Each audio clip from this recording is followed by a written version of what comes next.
Power to the truth. This is Margo. This is Thursday, May the 9th, 2019, 6:30 p.m. Pacific Time, United States of America. And we're showing sulfur dioxide again today. This is from Thursday, today, May the 9th. I've got the North Pole view pulled up, total column on CAMS, Copernicus Atmosphere Monitoring Services. And we're seeing another large release of sulfur dioxide over here coming up in Russia again. This is total column. Here we see Popocatépetl going off again. But this is a large release that looked like a sudden burst and then it's spreading out. So it's in the same area as what we saw last week. And if we look at 500 HPA, that's about halfway up in the atmosphere, about 18,000 feet, where it's gathered, and it's very concentrated up here. So I just wanted everyone to see that has not stopped, and I truly believe it's some kind of magma coming to the surface, and we may not see it on any pictures because it could be coming up through one of the lakes that's over there. In which case we wouldn't see it. So I'm going to leave that as a backdrop.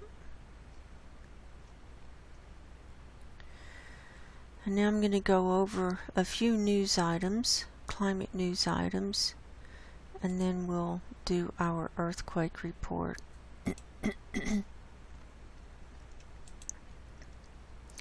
The first news item is from Weather Underground from today, and it's wettest 12 months in U.S. history. And here's pictures of cars going through flooded waters. This is from Houston. Vehicles wade through flooded Kingwood Drive as thunderstorms hit the Kingwood, Texas area north of Houston on Tuesday, May 7th. Periods of flash flooding are expected to continue into the weekend in southeast Texas, where more than 10 inches of rain fell on Tuesday. It's a lot of rain.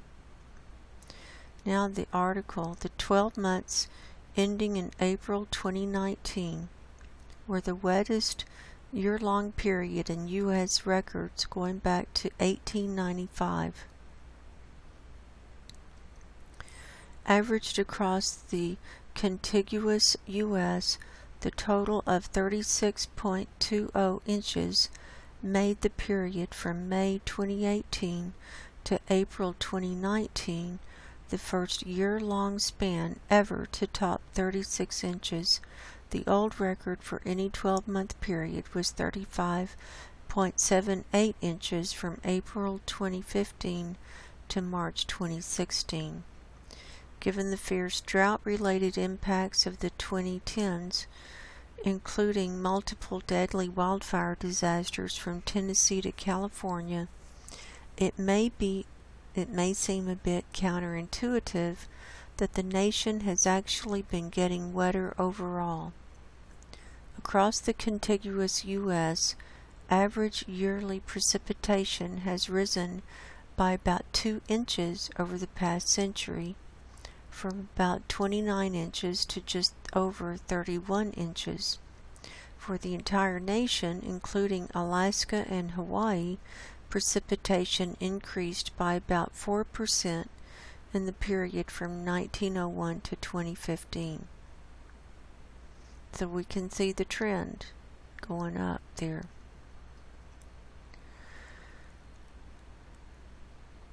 So then they've done other studies. A 2018 study found that California's wet season is likely to get compressed into a shorter window, while leading to precipitation whiplash between wet winters and hot, dry summers. A few soggy periods dominate the wettest U.S. years on record. The 10 wettest 12-month spans in the contiguous U.S. are clustered around several periods when major events push the numbers up in a big way. Over the past year, we've had Hurricane Florence in the southeast, as well as a remarkably soggy autumn in the Midwest and the nation's wettest winter on record. In 2015 to 16, we saw the wettest months on record in both Texas and Oklahoma, May 2015, and the southeast flooding related to offshore Hurricane Joaquin, October 2015. And here's the top 10 list.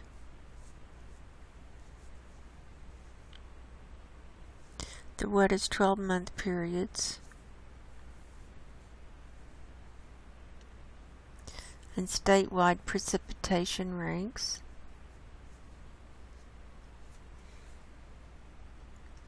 This dark aqua is much above average.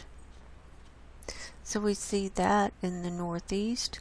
We see it in Louisiana and Mississippi and in Idaho and Oregon. And then the light aqua is above average, which is a lot of the interior states. The clear colored is near average, and the cream colors are below average, and the dark cream is much below average, and the brown is record driest.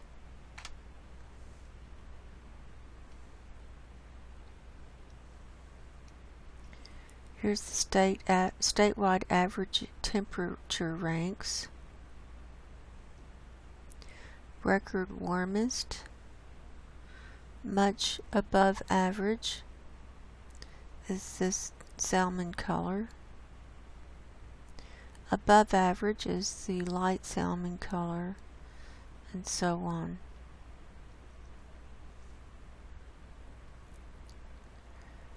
And temperatures were on the warm side, with the last month ranking as the 22nd warmest April on record. As with moisture, the mildness was well distributed from coast to coast. A brisk train of frontal systems moving across the country helped to keep the heat from intensifying to record monthly levels.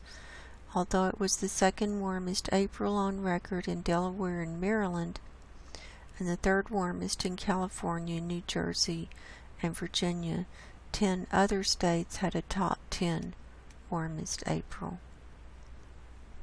And now we're having a cool thing. So there's that article, and now the next one, we've got 4 to look at today.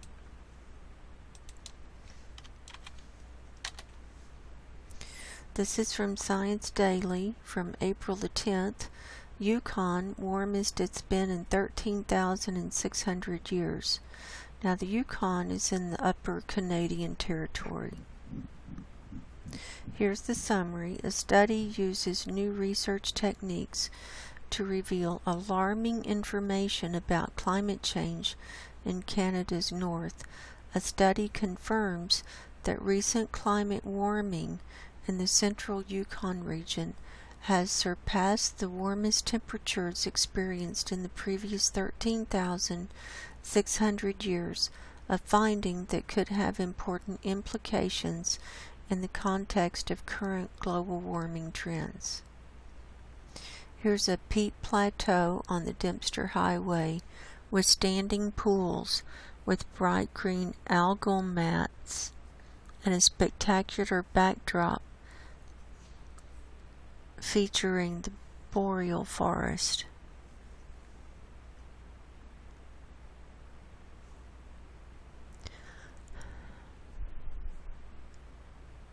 So there's that. I'll leave the link below for that one.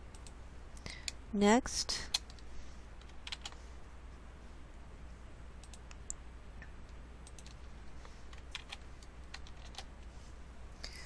this is from Arthur from weather.gizmodo.com. Arthur. The last of the Arctic's old sea ice is on the verge of vanishing.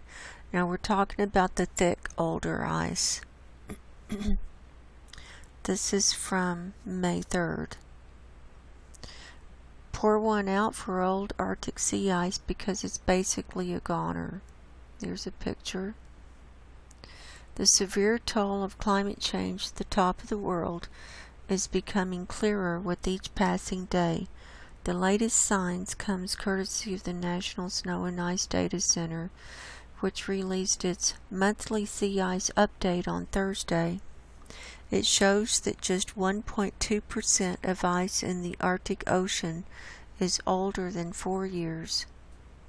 Just 35 years ago, ice that was 4 years old or older made up nearly a third of all Arctic sea ice. Old sea ice is vital to holding Arctic ice pack as a whole together. It acts as an anchor for younger ice and a buffer against the storms that pound the region. But as ocean and air temperatures have risen in the Arctic, its extent has shrunk dramatically.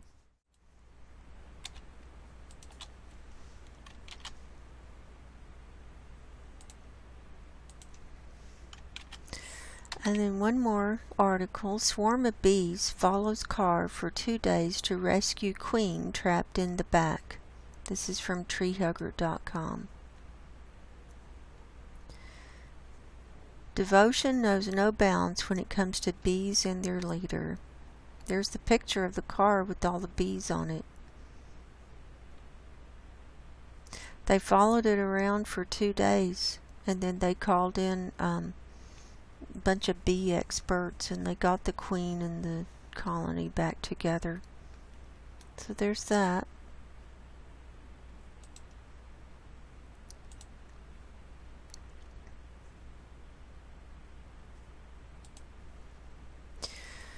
Now let's look at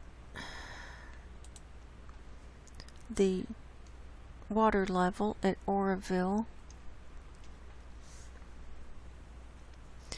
It's right now at 888.17 feet and rising. We can see that the inflow has increased a little bit more today because it's getting warmer. And so, yesterday from midnight to midnight it went up 0.39 feet. And since midnight, 888.18 minus 887.83, it's gone up 0.35 feet since midnight. So it's still going up. That's not changing. I'm just not in a real good mood. I'm sorry. I'm just not in a happy mood right now. So now we're going to look at earthquakes. We have USGS pulled up, all magnitudes for the last 24 hours, and we're showing 330 on the map. Of these, 28 are 2.5 magnitude and higher. So let's see what's about to come off the map. This 4.1 near Chihuahua, Mexico, that came in at 7:47 last night, is about to come off the map. And then this 4.5 in the Fiji Islands. That one we got time on. Anyway, let's just start down here in Mexico. That's the one, the 4.1. I think I showed it last night. And then there's a 4.4 near Mazachapa, Nicaragua at 10:23 this morning. Then off the coast of Chile was a 4.5 near Tocopilla at 3:21 this afternoon. And now in the South Pacific, we have a 4.5 south of the Fiji Islands at 9:44 last night. Very deep, 521 kilometers deep. And a 5.2 near Hihifo, Tonga at 4:06 this afternoon, 113 kilometers deep. Next we have, this is in the ocean, a 4.8 near Kira Kira, Solomon Islands at 5:15 this morning.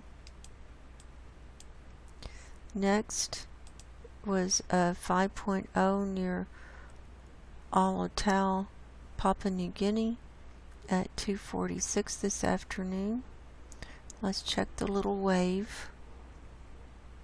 See if there's a tsunami. Nope, nothing. Nothing from today there.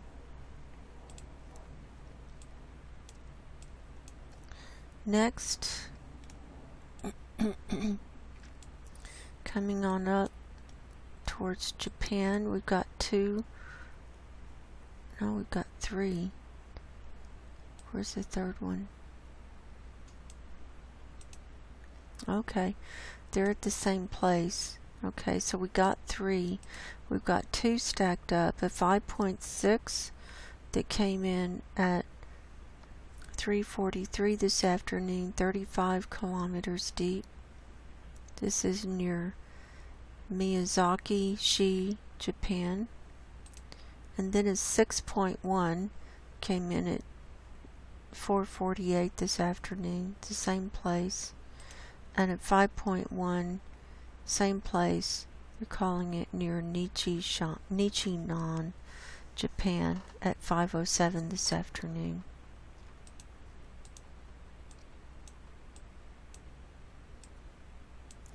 Next, we've got one to the south of Kamchatka, Russia, at 5.1, near Severodvinsk at 2:37 this afternoon. And that's all of the international earthquakes. So, got a whole bunch that are U.S.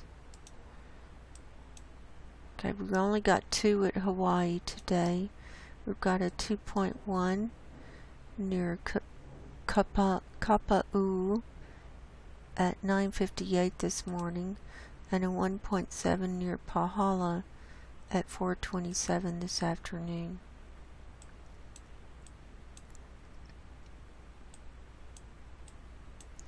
Now we have 11 at Dominican Republic, a 1.6, 2.2, 1.7, 3.0, 1.0, 2.3, 2.0, 2.8, 1.2, 1.5, and 2.2.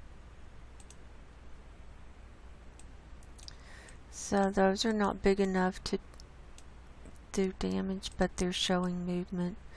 Next, in the Alaska region, we've got 143 today. So that's an uptick. They average between 50 and 100 a day. So this is more than their average. And we're seeing some larger ones. Here's a 4.1 Chirikov Island. Here's a 3.3 Chirikov. Were those both? Yeah, Chirikov Island. Here's a 3.2 Nikiski. Here's a 3.1 Cantwell. Here's a 2.7 Fort Yukon. Here's a 2.7 Noatak. And here are 5 here at Kobuk that are above 2.5 magnitude. There was a 4.3, 3.1, 2.5, 2.8, and 3.0. And a lot of these were happening last night. Kobuk was rocking last night. So let's go to all magnitudes and look at Kobuk now. We've got 67 here today. In the last 24 hours, 67 right here.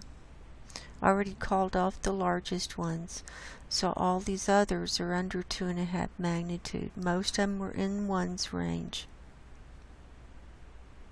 So something is up there in Kobuk. Something is majorly going on. 67 there. And then we can see this movement spreading out, and we can see the increase in the number. And we've got these little itty bitty ones down here in the Aleutian Islands. Here's this minus 0.7 at Adak. Here's a 0.7 at Nikolsky. And so we've got little ones and medium ones and some larger ones, but you can just overall see the movement spreading up and out across Alaska. And then we've got quite a few up here in the north. We've got 5 up here at Koktovik, and so on. So I'm not going to go over every little tiny earthquake over there. Now coming into the lower 48, there was a 2.7 near Pecos, Texas.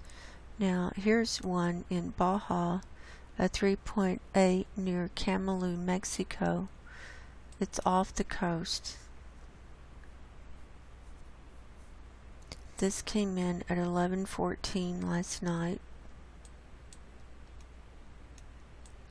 Next in Utah, we've got 0.7 at Beaver, 1.8 Monroe, and a 1.8 Enterprise.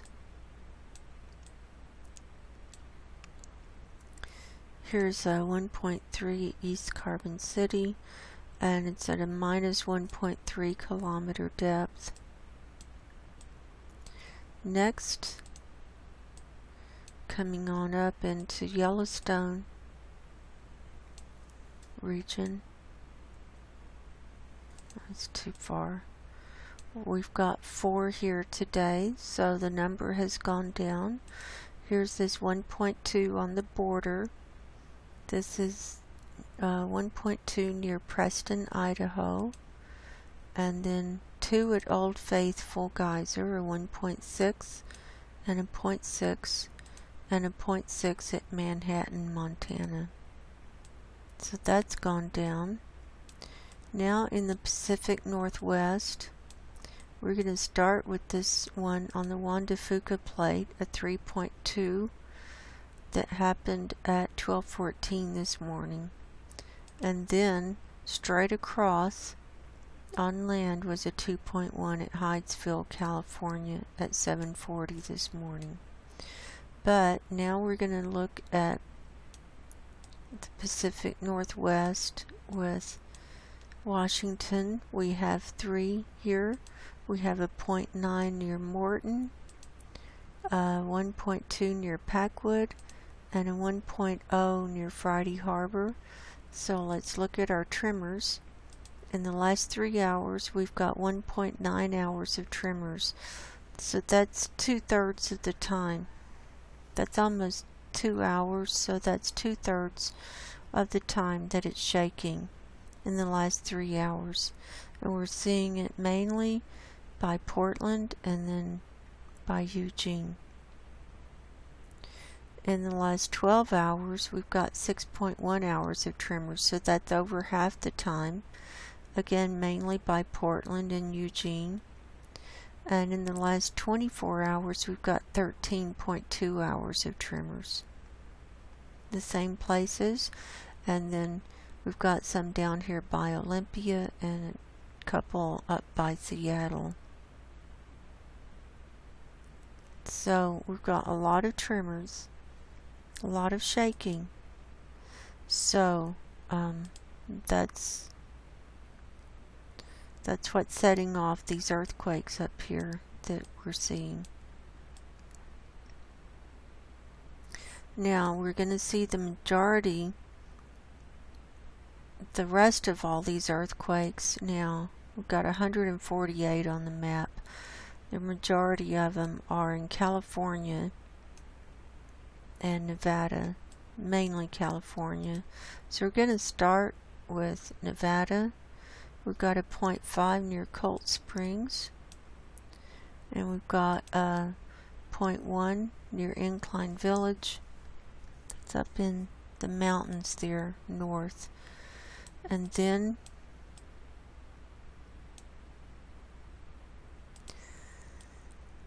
see if there's anything north and west in Nevada.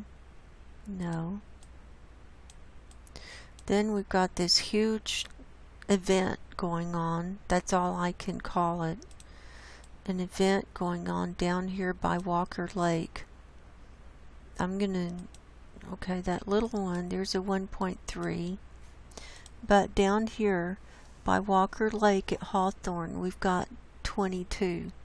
So 23 minus this one, so it's 22. All right down here. Let's see if any of those are 2.5 magnitude or higher. No, they're not. We have a 2.6 at Redwood.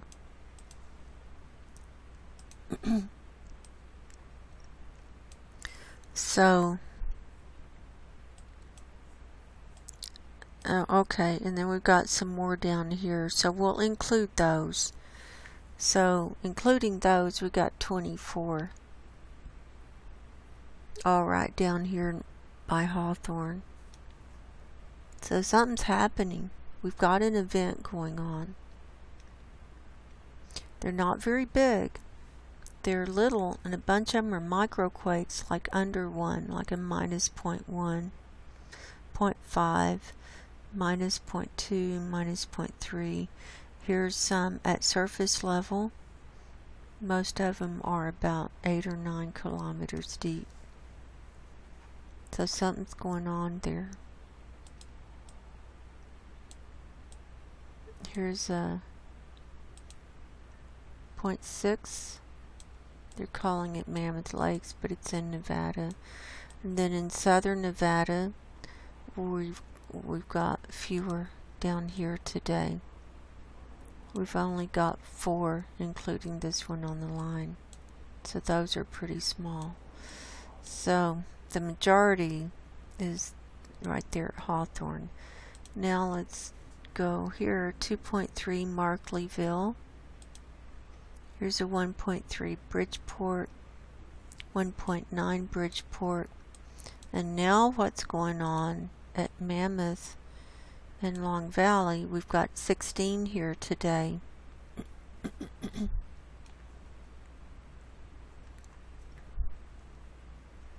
Most of these are under 1. This 1.5 is one of the larger ones. That's at Bishop. Here's a 2.3 at Mammoth Lakes, 1.6 Mammoth Lakes, and a 1.1 Yosemite. So that's happening. So things are definitely perking up. Now at Coso Junction, we've got 11 here today. 1.4, 1.5, 2.4 is the biggest one. And then we've got them under 1. Then we've got a 1.6 near Ludlow. Here's a 1.3 magnitude quarry blast near Mojave. So for Southern California, we've got 43 on the map today. So that's an uptick. Here's a 2.1 Brea. So we're going to see clusters. We're going to see a lot of clusters to see that many. So we've got clusters here and here. So it's showing a lot of movement. Here we've got 4 at Pear Blossom and so on. So they're pretty small, but it's definitely activity. Now let's come up this San Andreas Fault line. A 1.5 Parkfield 1.5 Coalinga, 2.3 Linari. Here's, they're piling up. I'll just go through it. 0.7, 0.8, 1.6, 2.1, 1.7, 1.0, and 2.2. That 2.2 is up here at Hollister, so the rest of these are down here at the pinnacles. So there were 6 at the pinnacles. So that's more than we normally see there. So that's an uptick. Here's a 1.1 San Martin.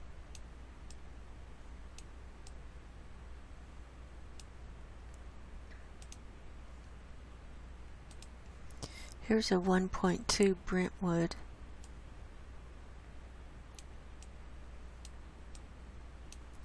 And at the geysers we have 33 here today. Looks like most of these are under 1. Here's a 2.0 at Cobb. It's the same. It's part of the same area. 1.3 and so on. So that's a little above average with the number of them. And then we've got this 2.6 at Redwood Valley. And we've been seeing them. They've been showing up there every day. So that's kind of it. So this is a shorter show.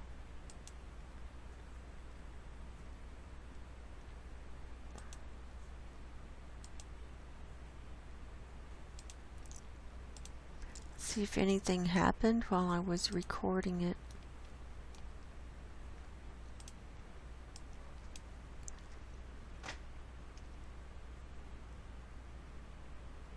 Here's a, okay, we saw that, the 5.1 at Nichinon, Japan at 507. That was all together, remember? Those 3 right there, yeah. So I think that's a wrap. So this is a shorter show for tonight. I'm just not in a great mood. Anyway, not feeling that great. But, you know, we're going to keep moving forward and doing what we can. So I do believe that time is short, and I recommend everyone get your spiritual houses in order, because we're having catastrophe after catastrophe, and more people are going to be dying very soon. And I do anticipate us having food shortages come this fall because of all the flooding.